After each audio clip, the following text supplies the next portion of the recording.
আব্দুর রাজাক আবার কে?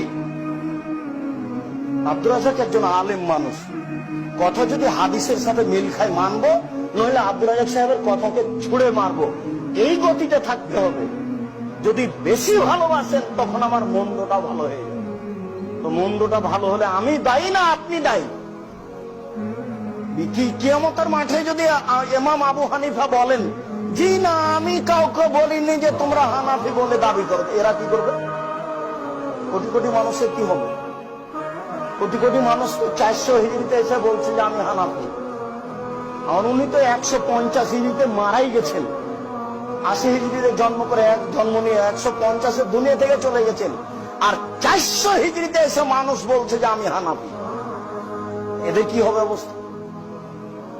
এইভাবে যদি আমার নাম দিয়ে বলেন যে আব্দুর রাজাক সাহেব বলেছেন অতএব এটা করবো, কি হবে? হবেই। তো জবাব কে দিবে? আমি দেব?